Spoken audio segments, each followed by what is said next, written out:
Welcome back to the Group Practice Accelerator podcast, brought to you by Polaris Healthcare Partners, where we leverage decades of healthcare and business experience to drive growth in successful group practices just like yours. If you're a healthcare entrepreneur and you're interested in building, scaling, or exiting your group practice, you've found not only the industry's leading resource for business education, but a team of trusted advisors dedicated to helping you achieve and exceed your goals.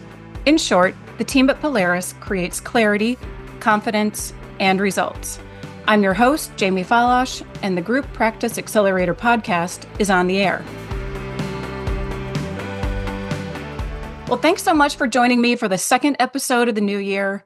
And I know many of you are just back this week after a bit of a break, hopefully time with friends and loved ones over the holidays. If you missed our 2025 kickoff episode last week, be sure to go back and give that a listen, because our resident expert, Mark Flock, answered listener questions that stem from his earlier broadcast on equity solutions, buy-in versus earn-in, and what those equity solutions could look like according to your strategic and or life plan. And I shared that we have a big announcement coming next week, so you definitely want to tune in on January 16th as well, so we don't miss out. So today, we're going to get a lot more granular on your growth plan with straight talk and even a little tough love, but it's in alignment with our name of the podcast. So it only makes sense to examine and get crystal clear on strategies that can accelerate your vision, your growth from an operational perspective. And with that in mind, I've invited my colleague and operational rock star from none other than Buffalo, New York, Adin Bradley. Adin is a legend in the dental group practice and healthcare multi-site space, and he's seen it all. Once he gets his hands on an organization, he can see right through the weak spots and tell in pretty short order where you have the opportunity to improve and add significant bumps to the value of your practice. And he's got the endorsements of many happy clients to boot. So without further ado, please help me welcome behind the mic, Adin Bradley, Executive Consultant and Fractional COO here at Polaris. Did I mention he's from Buffalo? Adin, welcome to the podcast. Oh, thanks, Jamie. I'm not sure I can live up to all of that, but what a great intro and great to be on with you for the first time. Welcome to Polaris, and certainly leading us in our Group Practice Accelerator podcast. I'm excited to be chatting with you. Thanks, Adin. Glad to be here. So, as I mentioned, Adin has many gifts to share with our clients, when he's not on the golf course, right? Not the least of which are leading our strategic consulting and fractional COO programs here at Polaris. Adin, why don't we start by building a little bit of a foundation?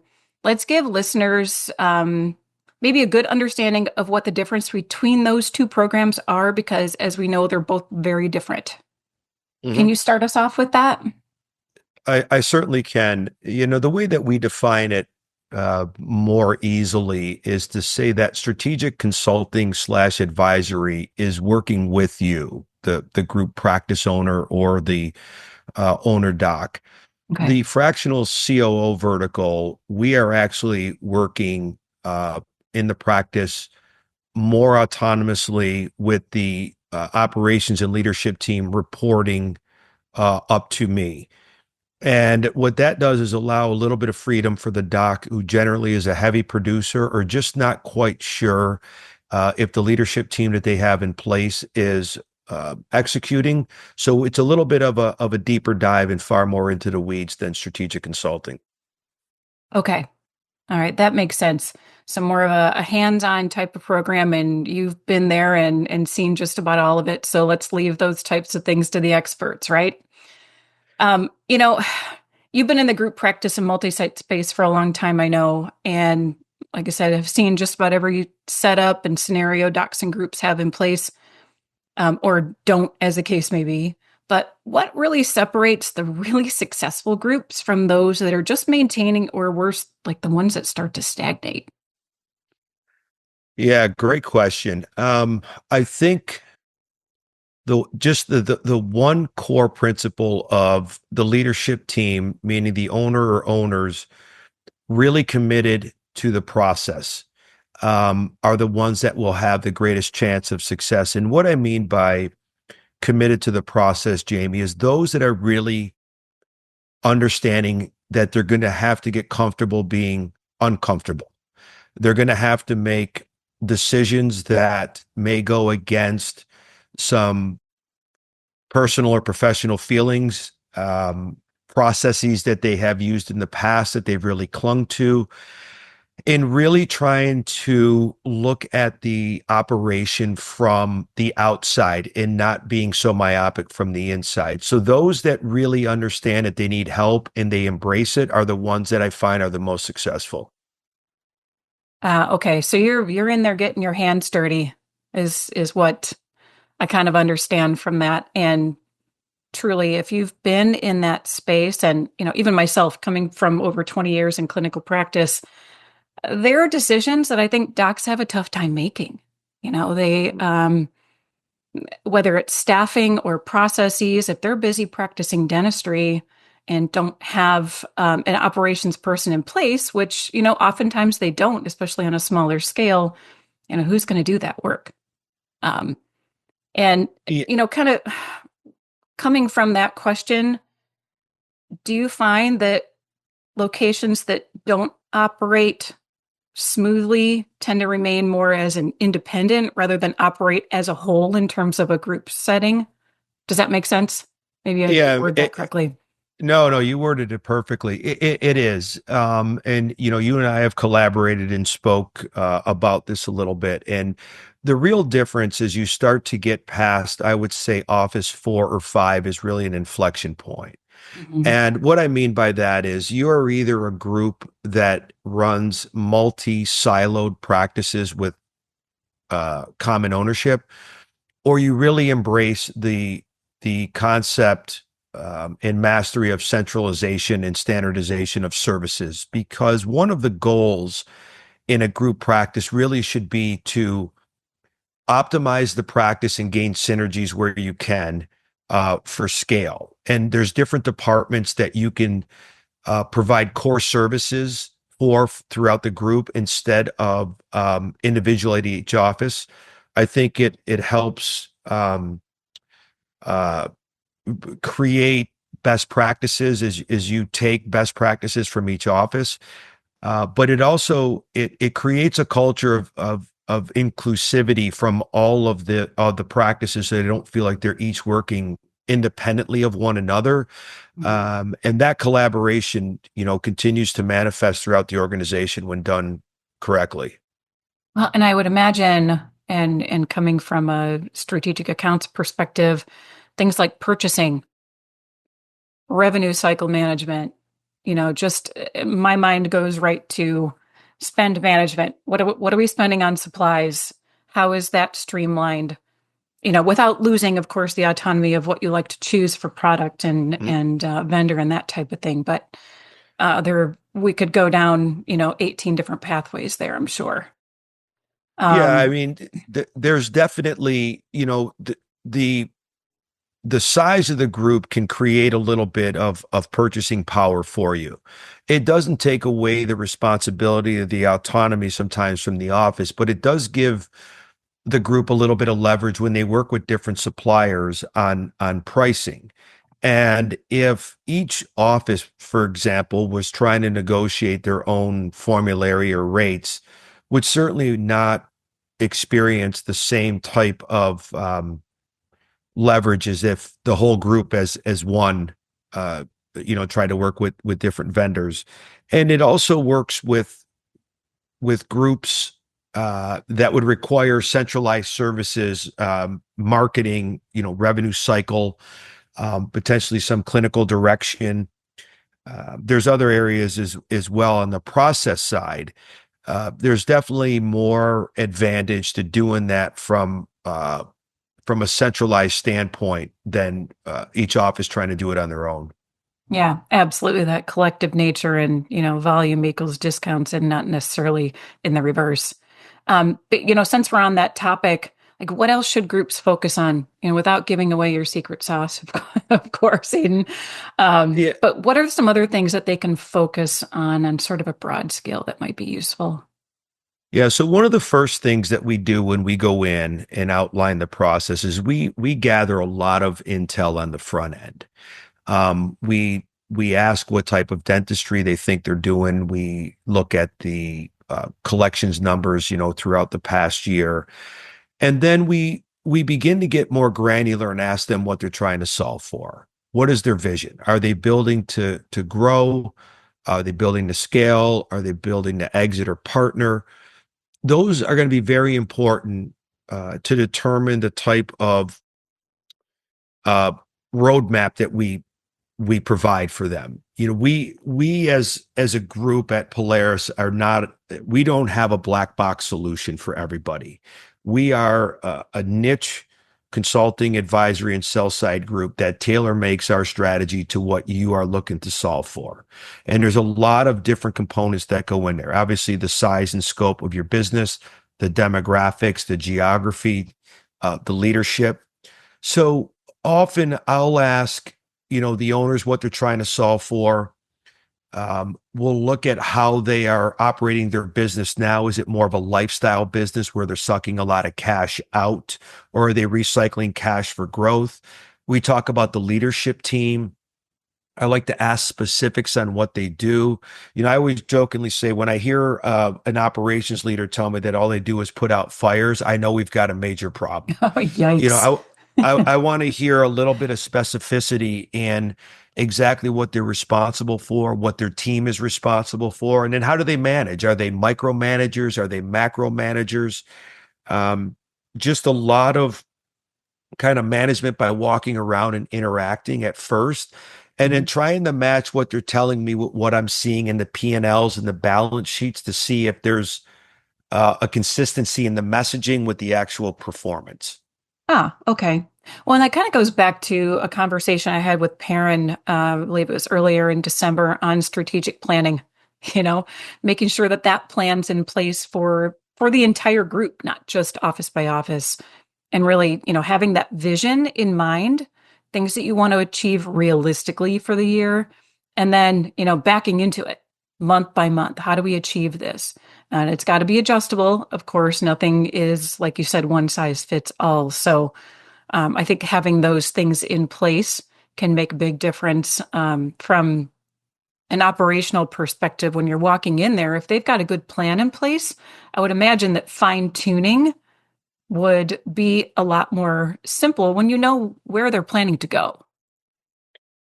Yeah, I think that's a great segue. So how the process really begins after we start an official engagement is our data and analytics team begin working with the leadership team and gathering just a stockpile of data from wage reports to ADA codes, all of the financials, 2 to 3 years of P&Ls, their debt schedules. We could go on and on.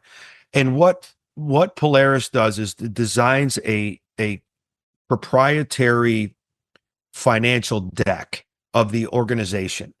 I always say it's from payroll to paper clips. We know where everything is. We know the type of dentistry we're doing, hygiene and clinical, chair utilization, debt schedule. We run a pro forma. Um, that is our baseline. So if the owners are looking to grow, if they're looking to grow margin, they're looking to grow EBITDA, we now have a launching point. We know where we're at. So once that first model is completed, we will get together, as you said, for a strategic planning session.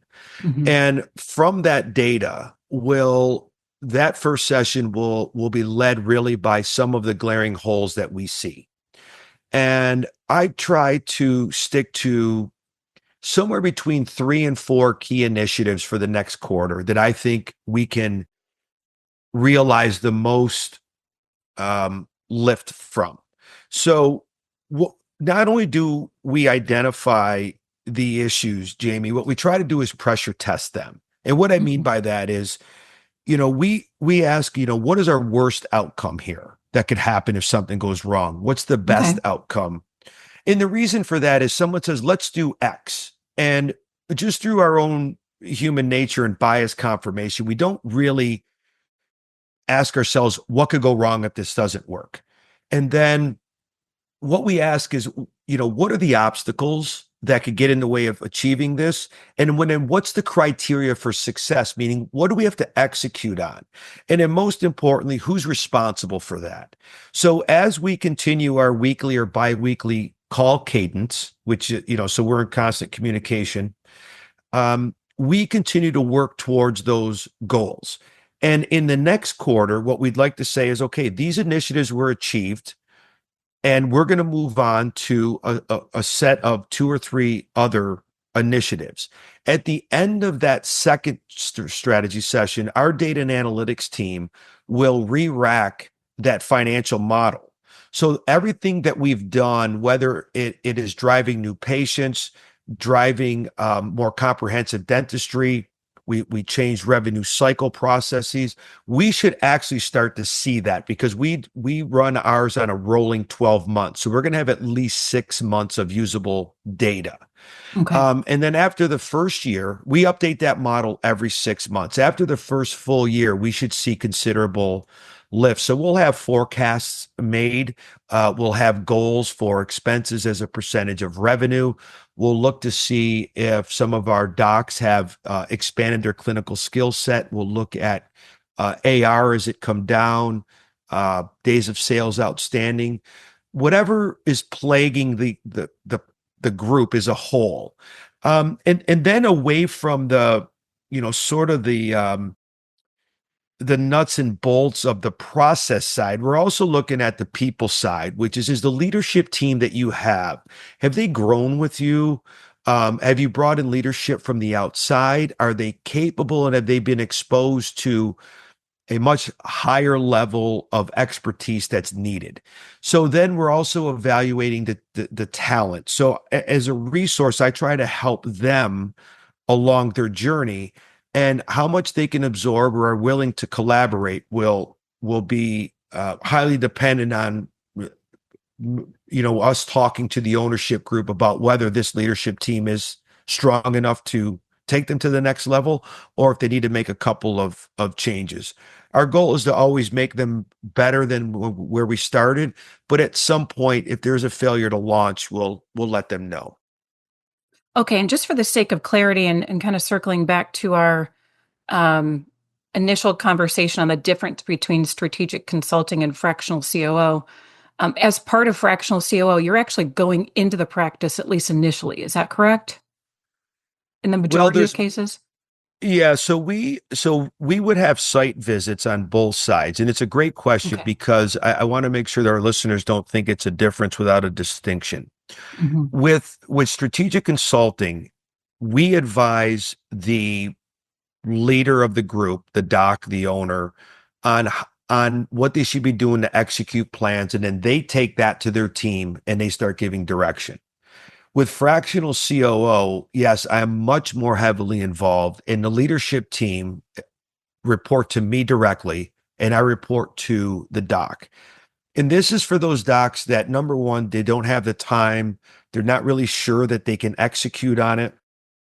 And most often, Jamie, they're the highest producer in the practice. So for them to come out of the chair to do this would cost considerable dollars. So for them, the investment in a real operational um gosh, I'm loath to refer to myself as an expert, but I would say someone who's been around the block a You long are. time. Um, it's much easier for them to maintain a level of production while allowing us to go in with an unbiased eye to review all their processes and people. Well, and sometimes having someone come in that's unbiased, like you are, but you know the ins and outs of this, you live and breathe it. Like when you're too close to it, you don't see it. You really don't. Mhm. And I say that from personal experience in clinical. It's just you use the word myopic before, and it's not necessarily a negative term because you really do want to focus on your patient care and all that, but sometimes you don't see the big picture. Where are we hemorrhaging here that could really make a difference? Um, and that actually leads me to my next question because I something came up for me as you were talking. What are like some of those common areas that you see? I'm sure there are a million, but can you touch on just a couple of those where you see like the most need for improvement generally? Yeah, I think for me, revenue cycle has definitely been a common denominator in nearly every group practice. And what I mean when I talk about revenue cycle management is really the process from A to Z, from the moment a patient is scheduled all the way until dollars are collected and posted to a patient's account. And I've drawn out flow charts with clients before with, stop signs here and go zones there. And there's a lot of areas in that cycle of service that once that link in the chain breaks can cause considerable hemorrhaging of dollars for the practice. And I often see large buckets of patient credits, which are very concerning because most of our listeners will know that that's not our money. It's in the bank, but it's not ours. And the other one is high insurance AR over 60 or 90 days. And do we really have a process that tracks claims, days of sales outstanding? And for those of our listeners think, what's days of sales outstanding? It's just simply from the date of production to the date that the money hits the bank, how many days is that? And today with insurance companies providing, payments either through ACH or other electronic methods, there's no reason that that number can't be within 14 to 21 days with proper claim submission. But what are we doing with denials or pre-authorizations or finding out that someone did not uh, tell you that they switched insurance or used all their benefits? So there's a lot of front end work on the verification side, meaning our front desk team or revenue cycle team is verifying, and then also protecting the practice against giving a patient an estimate that does not take into account if insurance doesn't pay. And Okay. then we have large patient balances. So I've seen groups go from the high 80s, which is a very bad number. If you're only collecting 88 or 90% of all your collectible dollars, excuse me, that's generally a lot of your profit margin. We've seen a lot of groups go from 90 to 98, 99%. And they're like, oh my gosh, I'm making all this money. Well, you probably haven't done any more production. You're just collecting more dollars. Yes. And I will close with one thing because I've seen this with a couple of our groups that we worked with. This is a death knell to any group that's paying their associates on adjusted production and not collections, because you're paying with dollars you have not collected, and your free cash flow is going to suffer incredibly if you do not have a really robust revenue cycle Okay. process. Yeah, that makes perfect sense. Oh, hey, one other question that I have for you here, because I've heard you mention in other conversations, just internally and with clients, the three Ps. Can Mhm. you take me through exactly what that is? Because I know that this is something that you use often, and I need to be informed. Yeah. So I generally don't try to change much of my narrative because it really is just a lot of the blocking and tackling. The three Ps are people, process, and patient flow. And for our listeners, I would challenge them to name a single issue that is not born of one of those three pillars. And what that means is, you could have the right people, but the process is broken. You actually might have the right process, but not the right people, or worse, wrong people, wrong processes. Oh, And then the yes. last part, the last part of patient flow is really the lifeblood of every group practice or mega practices that we see, which is, are you generating more net new patients per month than you're churning? And right now, I would say the BAM on that is about 25 to 30 new patients per doc per month. But if you're bringing in 100 new patients a month and you're churning 110 or 20 of established patients, we've got a problem. So we have found a lot of homegrown marketing with groups where they think, we've got somebody that built their website. My friend's son's done it in his basement, and Sally or Johnny can do the Google ads. And I will tell you, there's a real science to the marketing component, and I've used different groups to evaluate prospective clients or current clients, their back-end analytics on their website. How are they viewed in the public sphere? Where do they rank? As we know, most folks do a lot of their planning, scheduling on their smartphone. So things have to be very easily. Where do we rank when we look for someone in our area? And what we find is a lot of these groups are not really penetrating the market because they're unseen by the public at large. They're just not ranking. They might be number 10 or 11. And they think, well, gosh, I got a 5-star Google rating. I'm amazing. It just doesn't work like that. So we've had great success in changing the marketing strategy and really driving patient flow at a far greater clip than they have in the past. So that's the third leg of the stool. All right, that makes perfect sense. Like you said, you lose one leg, you're going to have a rocky place to sit. That's right. Find yourself on the floor real fast. Uh-huh. Well, thanks for sharing that. So I'm going to put you on the spot for one more thing. Um, Tell me about a success story, of course, where you have permission or you can, change the names for confidentiality. But I'd like just share with our listeners something that worked really well for you.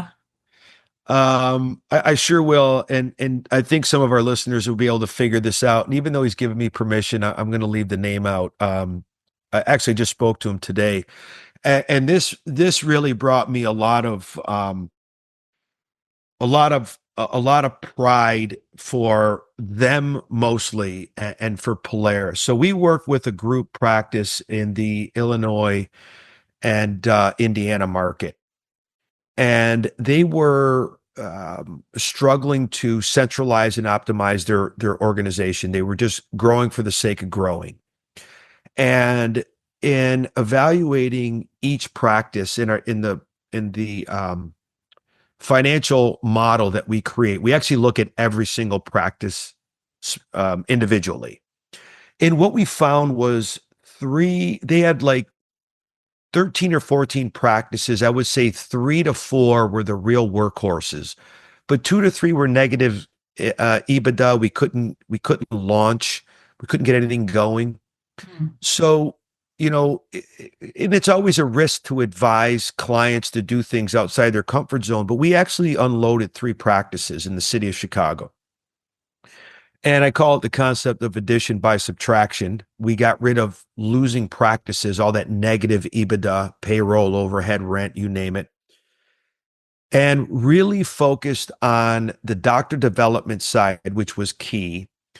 Standardizing several of their departments, particularly revenue cycle, marketing, and purchasing. And then last year, at the end of 23 for 2024, we created a full year's forecast, January through December. And the model that I helped create had a percentage of revenue target for every expense line in the chart of accounts. Okay. And I will fast forward to say that it was an aggressive plan that literally doubled margin from Wow. single digits from the high single digits. He texted me the other day, and his quote was, "We blew it out of the water." Um, That's what I like to they hear.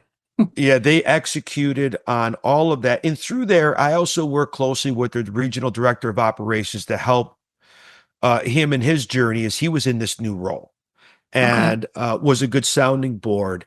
And they trimmed off some of the practices that weren't working, but what they've also done is gotten laser focused on what their practice acquisition profile looks like.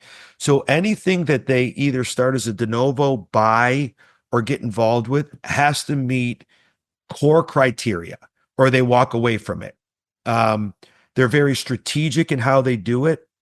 And every doctor that they have, every associate trains with them before they go to a new office. And I'm really happy to share that even though our engagement, because as we say, we're not your forever client, we got them to a point where we could take our hand off the bicycle seat and we're just kind of there for one-off questions.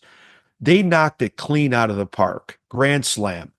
And it was so amazing to see how they embrace the toughest parts of looking inward on mistakes that they made, embracing change, realigning their people, bringing in outside expertise, and really committing to the process. And we've got a few clients, and we've actually done case studies on our website. So these clients are there on our website at polarishealthcarepartners.com, where you can kind of read about their journey. And again, it comes back to what I just said. They executed. They knew it was going to be difficult, but they said, we are going to invest in this. We're going to invest in outside help with Polaris. And from there, they now have the ability to scale their operations as big as they want to get comfortably. So I think that's probably been one of the greatest success stories that we've had so far. Oh, that's wonderful. And thank you for sharing that in your words. I wouldn't have done it justice just because I wasn't there. You were in the mix of it. So I'm happy that's one that you shared. And again, sometimes you have to take things away to grow, and that, that's in business and elsewhere, but to watch that trajectory and, that I'm sure that's a proud moment and a very successful business and life for them. But at the same time, for us as a business, I mean, they put that trust in you and Polaris, and boy, it sure paid off. So always happy to hear those kinds of stories. Yeah, Yeah, thanks. me too. Thanks for sharing that. Appreciate it. Well, once again, thanks so much for joining us on the Group Practice Accelerator podcast. Now, Adin gave us a snapshot today on how he and Polaris can help your business by deploying our Fractional COO program, or strategic consulting, if that's what fits best for you after you speak with them. And obviously, there's a lot more involved here, a lot more to unpack, especially in the first evaluation, and then critically in the execution process, as you heard. And we really only had time to look at the tip of the iceberg here today in this episode. So to explore whether fractional COO or strategic consulting is right for your healthcare business, go ahead and drop Adin an email to Adin at polarishealthcarepartners.com. Gosh, it's a mouthful, but that's spelled ADIN at polarishealthcarepartners.com. Or if you'd like to schedule some time to learn more about any of our many expert advisory services, you can reach us on our website at polarishealthcarepartners.com, or of course by emailing us at info@polarishealthcarepartners.com. Oh, and don't forget to join us next Thursday, January 16th, for that big announcement that I teased in our 2025 kickoff episode. You don't want to miss it. Big news coming.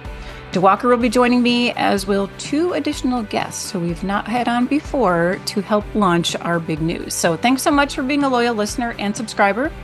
If you enjoyed today's episode, please leave us a rating on Apple Podcasts, Spotify, Stitcher, or wherever you get your podcasts. We'll see you on the next episode of the Group Practice Accelerator podcast.